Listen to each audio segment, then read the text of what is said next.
배달교회 성도 여러분, 한 주간도 잘 보내고 계시지요? 오늘도 열왕기상 말씀을 살펴보고자 합니다. 지난주에는 타락의 길로 걷고 있던 그 솔로몬에 대해서 살펴보았습니다. 이제 오늘의 말씀은 이러한 솔로몬의 그 타락에 대한 심판으로 이스라엘 왕국의 분열을 예고하는 모습을 보여주고 있습니다. 하나님께서는 두 번이나 이 솔로몬에게 나타나 주셔서 경고를 하였지만은요, 이제 되돌릴 수 없는 방향으로 흘러서 결국은 이스라엘의 분열로 이어지게 됩니다. 이제 오늘의 말씀을 보시게 되면은 하나님께서는 솔로몬에게 나타나셔서 그 하나님의 그 언약과 명령을 지키지 아니하면은 그의 나라를 빼앗아서 신하에게 주겠다라고 선언을 하셨습니다. 그리고는 이제 한 지파를 택하여서 왕권을 물려주시겠다라고 말씀을 하시지요. 교만에 빠진 솔로몬은요, 이러한 하나님의 경고가 귀에 들어오지 않게 됩니다. 계속 우상 숭배에 빠진 결과 하나님의 심판을 피할 수가 없게 된 것입니다. 그럼에도 불구하고 하나님께서는 이 솔로몬을 향한 그 긍휼의 마음을 잃지 않으시는 것을 보실 수가 있습니다. 솔로몬 당대에는 심판을 하지 않으시고 그의 아들 때에서 시행을 하시면서 또한 그 아들에게 한 지파를 주어서 왕위를 지속시키겠다라고 약속을 하신 것입니다. 결국 이 말씀대로 솔로몬이 죽고 나서 그의 아들 르호보암 때에 이스라엘의 10개 지파가 배신을 하고 그 신하였던 여로보암을 왕으로 세우고 이제 북쪽에 북이스라엘을 세우게 됩니다. 아들이었던 르호보암은 겨우 이제 한 지파만의 왕으로 전락을 하게 됩니다. 이것이 바로 곧 남유다 왕국인 것입니다. 이렇게 되어서 이스라엘은 이제 두 나라로 분열을 하게 된 것입니다.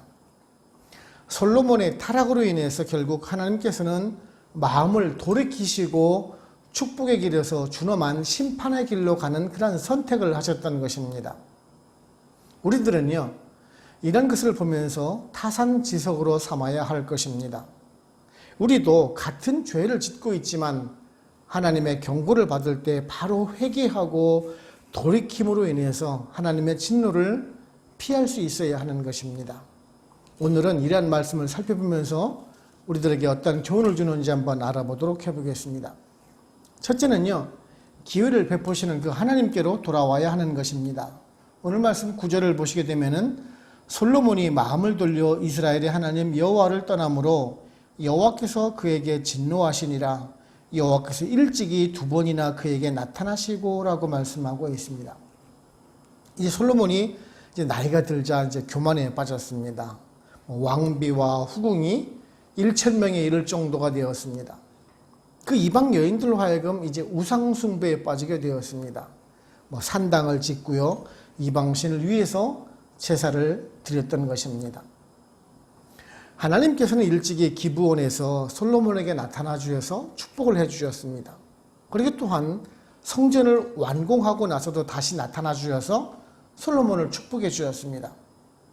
그런데 사실 그 축복의 말씀만을 주신 것은 결코 아니었었습니다. 앞으로 나아갈 그 방향을 제시해 주셨고 주의해야 될 것과 간과해서는 안 될 것들을 제시해 주시기도 하셨습니다. 그것은 바로 곧 이 하나님의 법도와 윤리를 지키면서 그 하나님의 말씀대로 살 것을 순종하면서 살 것을 말씀해 주셨죠. 그렇게 할 때 한없는 축복으로 함께 해 주시겠다라고 말입니다. 그런데 이제 솔로몬이 나이가 들자 교만에 빠지게 되고 우상 숭배를 하게 됩니다. 하나님께서 가장 싫어하시는 일을 하게 된 것입니다. 그럼에도 불구하고 하나님께서는 이 솔로몬을 바로 징계하지 않으셨습니다. 오늘 말씀을 보시게 되면은요, 여호와께서 일찍이 두 번이나 그에게 나타내시고라고 말씀을 하고 있습니다. 이 솔로몬에게 아주 충분한 경고를 이미 보내셨다라는 말씀을 하고 있는 것입니다. 하나님께서는 이렇게 바로 심판을 하시기 전에 우리들로 하여금 돌아올 수 있는 충분한 시간과 기회를 주고 계시다는 것을 알 수가 있습니다. 즉, 다시 돌아오기만 하면은 다시 축복 속에 세워주신다라는 것입니다. 이런 것은 단지 솔로몬에게만 그런 기회를 주시는 것은 결코 아닙니다.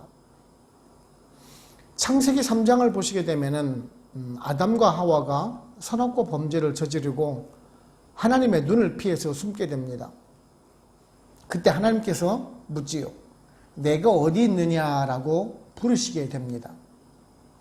하나님께서는 아담과 하와가 어디 있는지 몰라서 물으셨겠습니까? 아니지 않습니까?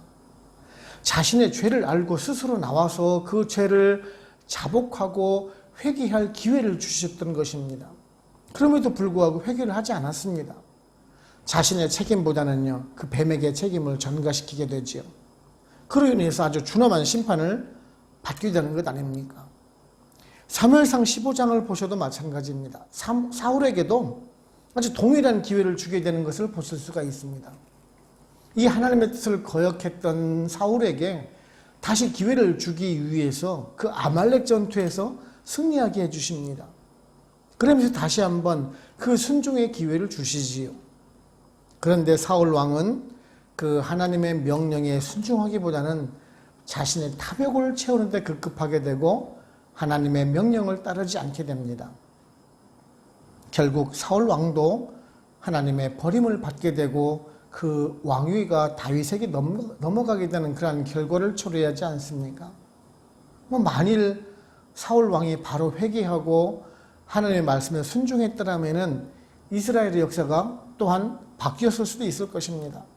물론 하나님의 섭리 가운데 그렇게 된 것이지만은요, 우리는 지금 이 성경 속에서 하나님의 그 인내하시는 것을 보게 됩니다.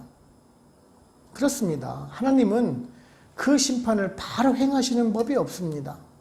한 번 더 기회를 주시고 또 한 번 더 기회를 주시고 돌아올 수 있는 길을 늘 열어주신다는 것이에요.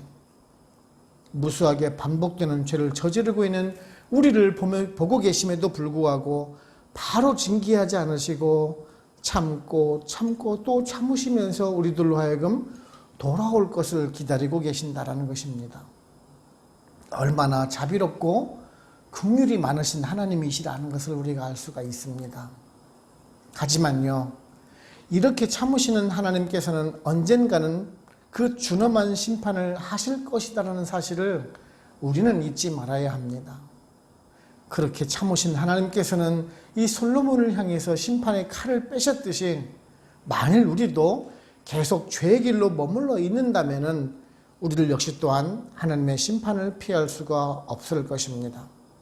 그래서 늘 하나님의 말씀을 묵상해 가면서 기도로 주님과 교통하는 가운데 또한 우리 스스로를 살피면서 조심 또 조심하고 만일 우리가 사소한 죄라도 알게 되면은 바로 회개하여서 하나님께로 다시 돌아가야 하는 것입니다. 그럴 때 우리들에게 넘치는 은혜로 함께해 주시면서 또한 더 없는 축복으로 부어주실 것입니다.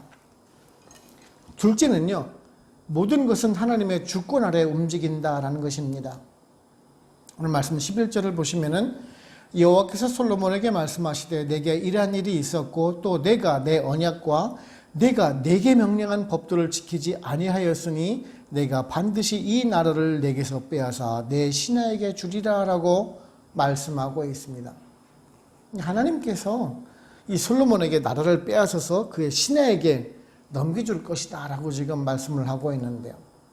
그 이유는 솔로몬이 지금 그 하나님의 언약과 명령을 지키지 않았다라는 그런 사실입니다. 가장 주된 원인은 우상숭배였죠. 많은 이방 여인을 두는 까닭에 이방 여인들이 믿는 그 우상에 빠져서 하나님을 잊어갔던 것입니다. 그래서 하나님께서 그 이스라엘의 왕권을 다른 사람에게 넘겨주겠다라고 지금 말씀하시는 것입니다. 우리는 성경을 보면서 이스라엘을 신정왕국이라고 부릅니다.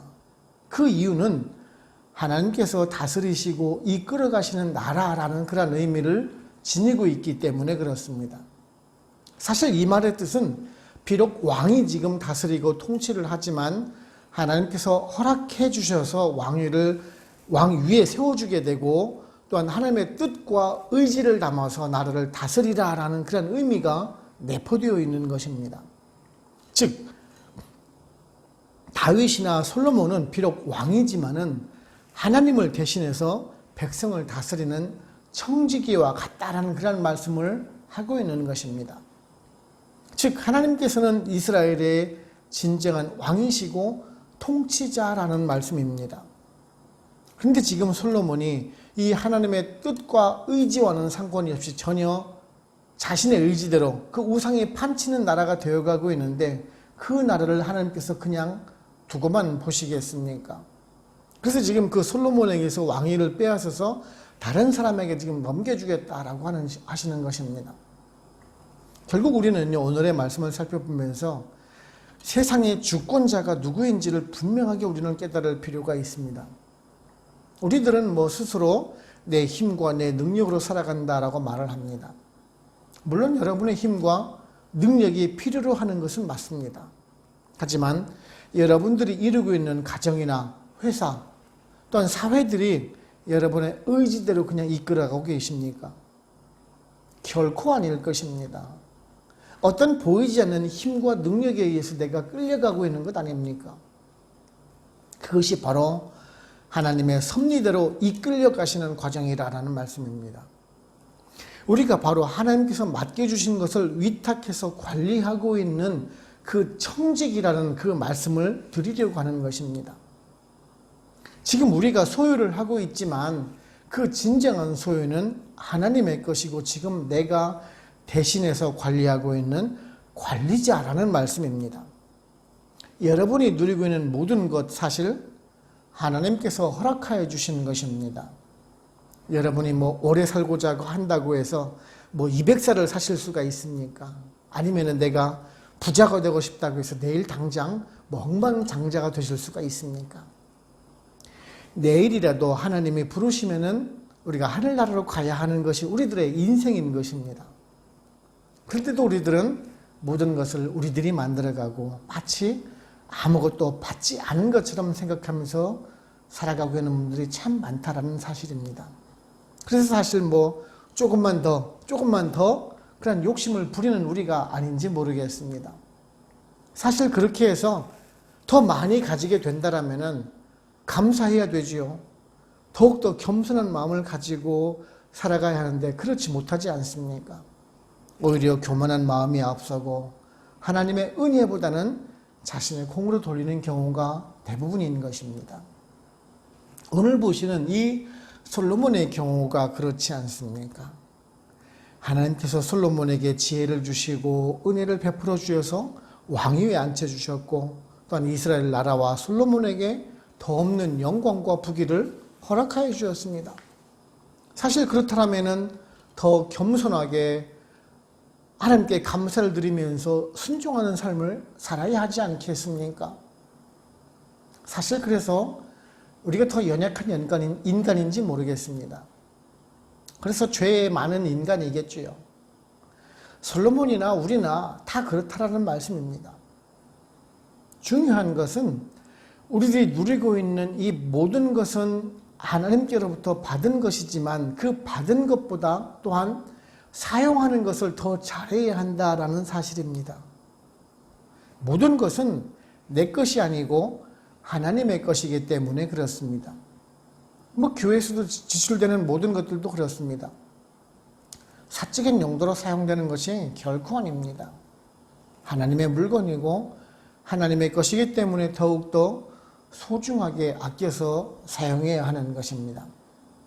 우리 모두 다 이러한 청지기 의식을 가지고 모든 것은 다 하나님께로부터 나왔고 또한 하나님께로 다시 돌아가야 한다라는 사실을 깨닫고 그 주권자이신 하나님의 뜻에 맞추어 살아가실 수 있는 우리 모두가 되기를 원하는 것입니다. 세 번째는요, 이 하나님의 심판 가운데에서도 소망은 있다라는 것입니다. 오늘 말씀 13절을 보시면은 오직 내가 이 나라를 다 빼앗지 아니하고 내 종 다윗과 내가 택한 예루살렘을 위하여 한 지파를 내 아들에게 주리라 하셨더라라고 말씀하고 있습니다. 12절부터 보시게 되면은 여기서 우리는 그 솔로몬에게 그 심판의 경고의 말씀을 하시면서도 그 다윗에게 약속하신 것을 기억하시면서 그 솔로몬의 시대에 행하지 않으시고 그 다음 세대에 행하실 것이라 라는 그런 말씀을 보게 됩니다. 그리고 이제 그 한 지파를 남겨두어서 솔로몬에게 아들에게 계속 이어주겠다라고 약속해 주시는 것을 보게 됩니다. 하나님께서는 분명 이 솔로몬의 우상 숭배에 대한 진노를 표출하셨습니다. 그렇다면은 분명 솔로몬에게 그 행위에 대한 결과를 바로 묻는 것이 사실은 옳은 것 아닙니까? 라고 반문하시는 분이 있을지 모르겠습니다. 그런데요, 하나님께서는 일찍이 그 아버지인 다윗에게 약속하신 것이 있었습니다. 사무엘하 7장 13절을 보시면은요, 그는 내 이름을 위하여 집을 건축할 것이요 나는 그의 나라 왕위를 영원히 견고하게 하리라 라고 약속하신 것이 있습니다. 지금 하나님께서는 그 약속을 지키시고 계시다라는 것입니다. 비록 다윗의 아들 솔로몬이 범죄하여서 죄를 지었다 할지라도 그 다윗과 약속을 잊지 않으시고 신실하게 이행하시고자 솔로몬에게 직접 징계하지 않으시고 유보하고 계셨다는 것입니다. 그렇습니다. 하나님께서는 지금 당장 우리가 어떻게 행하고 있느냐에 대해서 그 결과를 물으시면서 심판하지 않는다라는 것입니다. 하나님께서는 그 당신의 기준을 두시고 계획하신 바를 이루어 가시기 위해서 인내하시면서 그 뜻하신 바를 이루어 가신다라는 말씀입니다. 사실 그래서 우리들은 착각할 수가 있습니다. 아니, 죄를 지었는데 바로 하나님의 심판이 없기 때문에 하나님이 안 계신가? 아니면 하나님께서는 사랑만 주시는 분이신가? 라고 오해를 할 수가 있습니다. 사실 그렇기 때문에 많은 분들이 범죄를 저지르고 또 저지르는지 모르겠습니다. 결코 아닙니다. 하나님께서는 다 알고 계심에도 불구하고 유보하시면서 그 하나님의 뜻이 완전히 이루어질 그 시기를 기다리고 계시는 것입니다. 그러기에 신실하신 하나님을 우리가 신뢰할 수 있는 이유이기도 한 것입니다. 연약한 나를 위해서 참으시고 독생자 예수 그리스도를 보내시어서 우리들의 죄를 그 대속해 주시기 위해서 십자가의 구속을 완성하시기까지 기다리시고 참고 인내하시니 말입니다. 우리들의 그 완전한 구원을 이루시기 위해서 말입니다. 이것을 우리는 신학적인 용어로 하나님의 언약적 신실성이라고 표현을 합니다. 이런 것은 이스라엘 전 역사를 통해서 입증되고 있지 않습니까? 사사시대 때에는 태평하고 평화로울 때는 죄악에 빠져서 우상숭배를 하게 되죠. 그럴 때 이제 하나님께서 진노를 하게 되셔서 이방 국가로 하여금 고난을 받게 하면은 이스라엘 백성들은 또한 회개하고 하나님께 구원 요청을 하게 됩니다. 그래서 사사를 보내서 구원하여 주셨고 다시 또한 이제 기회가 평화의 시기가 오면은 이제 다시 또한 죄악 가운데 살아가는 그런 반복적인 모습을 보이지 않습니까? 비단 이스라엘 백성뿐만 아닙니다. 오늘날을 살아가는 우리들에게도 마찬가지입니다. 하나님께서는 이 성경 역사의 기록을 통해서 하나님께서 이루시고자 하는 뜻을 분명히 밝히셨습니다. 사실 우리 스스로를 되돌아보게 되면은 하나님의 은혜를 받을 자격이 있는 사람이 누가 있겠습니까?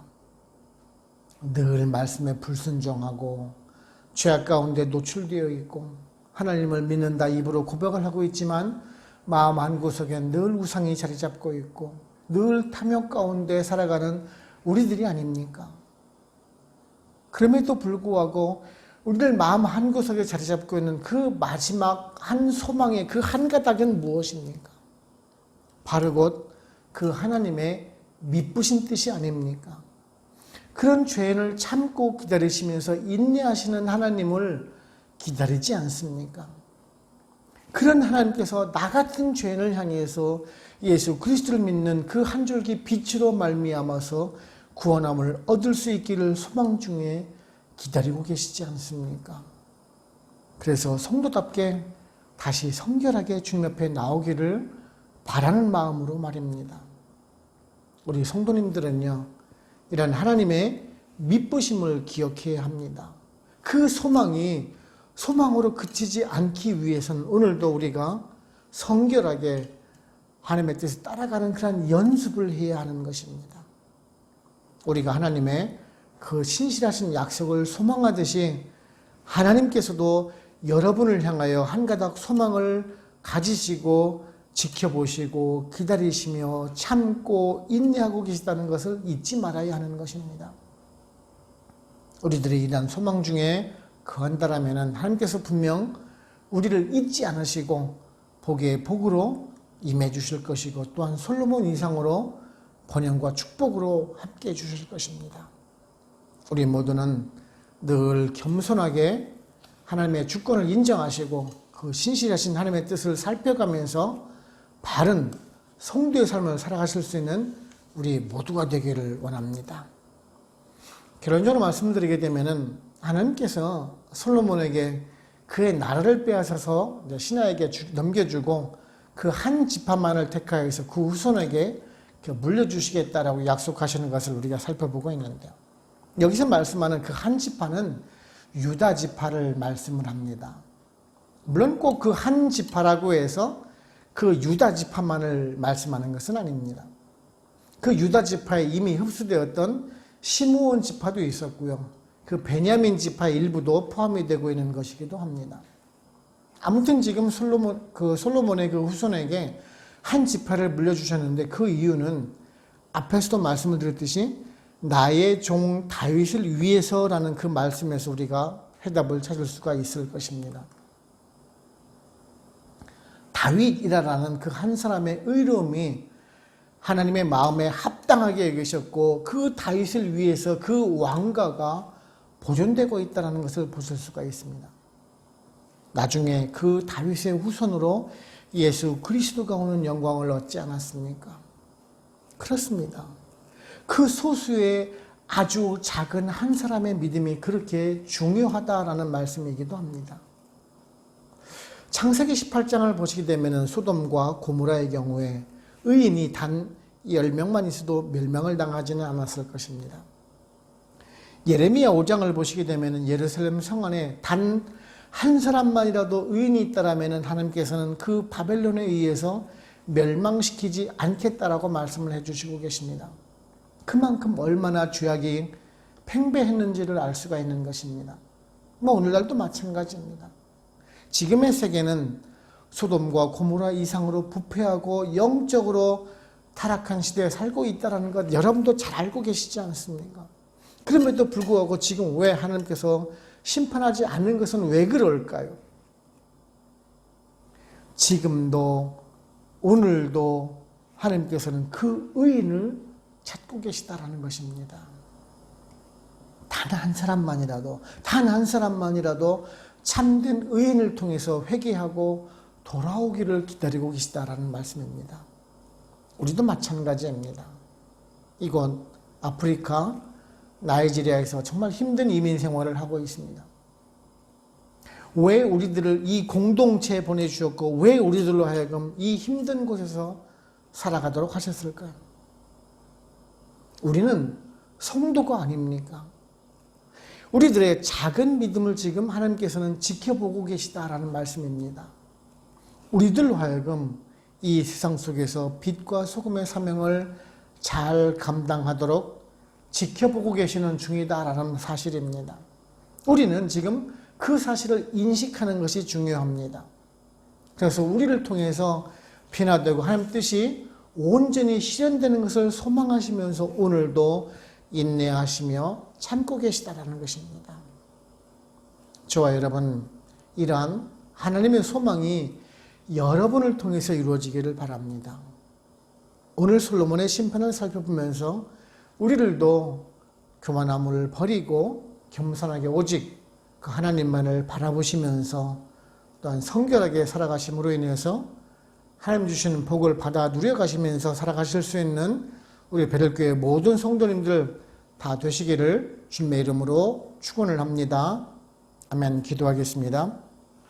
하나님 아버지 감사합니다. 오늘도 말씀을 통해서 우리들에게 교훈해 주시니 감사를 드립니다. 솔로몬이 타락을 하고 결국 하나님의 심판을 받게 되는 모습을 우리가 보게 됩니다. 솔로몬의 아들 르호보암 때에 나라는 정말 둘로 양분되고 결국 그 죄악의 가운데 살아가던 이스라엘 백성들은 이방인의 나라에 의해서 나라가 멸망당하는 결과를 초래하는 것을 우리가 성경을 통해서 살펴보면서 정말 우리들이 어떤 마음을 가져야 하는지에 대해서 또한 배우게 됩니다. 정말 잘 될 때, 평안할 때, 늘 교만하고 우상을 섬겼던 것처럼 오늘날 우리가 안정되고 평화로운 이 세상에 살아가면서도 좀 더 많은 것을 체험받기 원하고 더 높은 자리에 앉기를 바라고 간구하는 우리들의 모습을 보곤 합니다. 이런 것들이 또한 우상을 숭배하는 것과 무엇이 다르겠습니까? 우리 베델 한인교회 성도님들은 다르게 살기를 원합니다. 늘 자기 자신을 성찰하며 겸손한 가운데 정말 예수 그리스도의 긍휼을 간구해 가면서 늘 말씀 가운데 살아가고 기도로 주님과 교통해 가면서 세상 속에서 빛과 소금의 사명을 잘 감당해 나가는 어떤 성결한 주의 백성을 살아나가는 우리 베델교회 모든 성도님들 다 될 수 있도록 성령님 오늘도 함께하여 주시옵소서. 오늘도 말씀을 주심에 감사하옵고 예수님의 이름으로 기도드립니다. 아멘. 축도를 마칩니다. 지금은 우리를 죄에서 구원하시는 예수 그리스도의 은혜와 하나님 아버지의 크고 크신 사랑하심과 성령님의 인도하시고 역사하시고 보호하시고 우리와 같이 교통하심이 나이지리아 베델 한인교회 모든 성도님들과 그들의 가정과 직장, 사업체 그리고 선교지와 베델교회 위에 지금으로부터 영원토록 함께 합시기를 간절히 축원하옵나이다. 아멘.